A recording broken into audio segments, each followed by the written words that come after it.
بسم اللہ الرحمن الرحیم الحمد للہ وحدہ والصلاة والسلام علی من لا نبی بعدہ حب الوطن ایمان. قابل صد احترام صد تکریم جناب سر فرقان علی، معزز اساتذہ اکرام اور عزیز طلبہ، السلام علیکم ورحمۃ اللہ وبرکاتہ. اللہ سبحانہ و تعالیٰ کا کروڑ شکر اور اس کا احسان ہے کہ اس ذات پاک نے ہم سب کو نبی اکرم نور مجسم صلی اللہ علیہ وسلم کی امت میں پیدا فرمایا اور اپنے حبیب کریم صلی اللہ علیہ وسلم کے صدقہ پاک سے ہم سب کو یہ عظیم وطن پاکستان عطا فرمایا. ابھی آپ مسلسل سن رہے تھے، میں نے بھی دو چار جملے سر فرقان کے سنے. بس یہی ایک المیہ ہے کہ اس وطن کو جس مقصد کے لیے حاصل کیا گیا وہ اب ہمارے ذہنوں میں مستحضر نہیں ہے، یعنی حاضر نہیں ہے.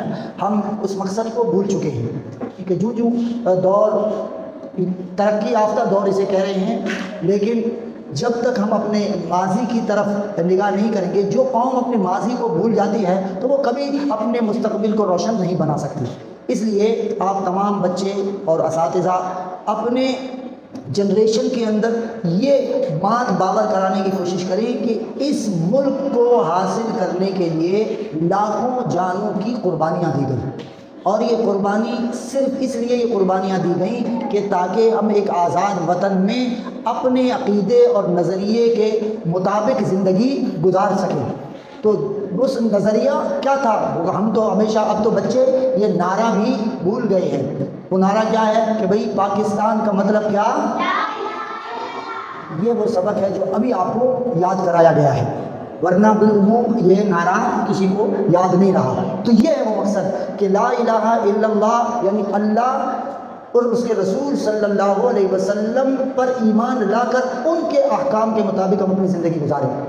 لیکن اب ہو کیا رہا ہے؟ آپ خود ان فنکشنز میں ہی دیکھ لیں، فنکشنز جو 14 اگست یوم آزادی کے تعلیمی اداروں میں ہی، حالانکہ یہی ایک اصلاح کے مقام ہے، تو انہی تعلیمی اداروں میں بھی سوائے اچھل کود کے اور ناچ گانے کے اور کچھ بھی نہیں ہوتا. تو اس سے یہ سمجھ میں آتا ہے کہ شاید پاکستان اس لیے بنا ہے کہ ہم اس پہ اچھل کود کریں.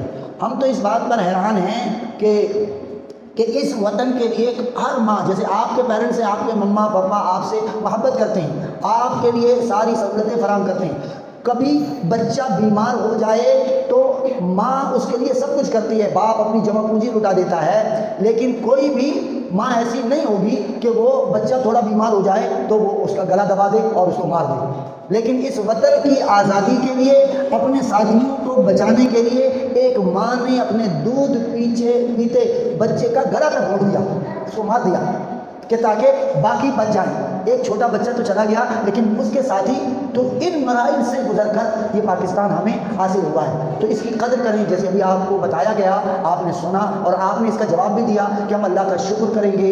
اور شکر کرنے کا طریقہ اللہ کا ذکر کرنا، اللہ کی تعریف کرنا، یہ اس کا شکر ہے. نوافل پڑھنا یہ اس کا شکر ہے. زیادہ سے زیادہ ملی نغمے اور نیشنل سانگ، وہ بھی اس حد تک جو شریعت کے حدود و قیود میں ہو، یعنی کم از کم اتنا نہ ہو حد مباح تک، یعنی نہ کرنے سے ثواب ہو اور نہ کرنے سے گناہ بھی نہ ہو. بس یہ اس حد تک آپ جا سکتے ہیں. لیکن یہ نہیں ہو سکتا کہ آپ جو ہے نا اس خوشی میں شریعت کی خلاف ورزی آپ شروع کر دیں. ٹھیک ہے؟ تو آپ بچوں بھی اور اساتذہ بھی اب جنریشن کو یہی باور کرائیں کہ جی پاکستان بڑی مشکل سے ہمیں ملا ہے. ٹھیک ہے؟ اس کے حاکم تو اس کا خیال نہیں کریں گے، تو ہمیں اپنے وطن کا خیال کرنا ہے، اپنے وطن کی حفاظت کے لیے، اس کی تعمیر و ترقی کے لیے اپنا بھرپور کردار ادا کرنا ہے. تو اس باکرداری کو پڑھنے کے لیے قائد اعظم محمد علی جناح رحمۃ اللہ علیہ، ان کی سیرت کو پڑھیں، ان کو پڑھیں کہ انہوں نے کتنی قربانیاں دی. مولانا حضرت مہدی کو پڑھیں، محمد علی جوہر، مولانا شوکت علی، ان کو پڑھیں. تحریک آزادی پاکستان کے اندر کن کن علماء نے قربانیاں دی، ان کو پڑھیں. ڈاکٹر علامہ محمد اقبال رحمۃ اللہ تعالیٰ علیہ، ان کے اشعار تو اس قوم کو سمجھ میں بھی نہیں آتے، ان کو پڑھیں. اپنے اساتذہ سے پوچھیں، اپنے پیرنٹس سے پوچھیں کہ بھئی اس کا مطلب کیا ہے. ٹھیک ہے؟ تو اس سے آپ سمجھ جائیں گے. جس دن آپ نے اس بات کو سمجھ لیا کہ پاکستان ہمیں کس طرح ملا ہے، تو یہ جو ہم ناقدری کرتے ہیں پاکستان کی، یہ کبھی بھی نہیں کریں گے. اللہ سبحانہ و تعالیٰ آپ کو بھی، آپ کے والدین کو بھی، یہاں موجود تمام اساتذہ کو بھی، اور اس ملک پاکستان کو دین و دنیا کی ترقی عطا فرمائے. وآخر دعوانا ان الحمد للہ رب العالمین.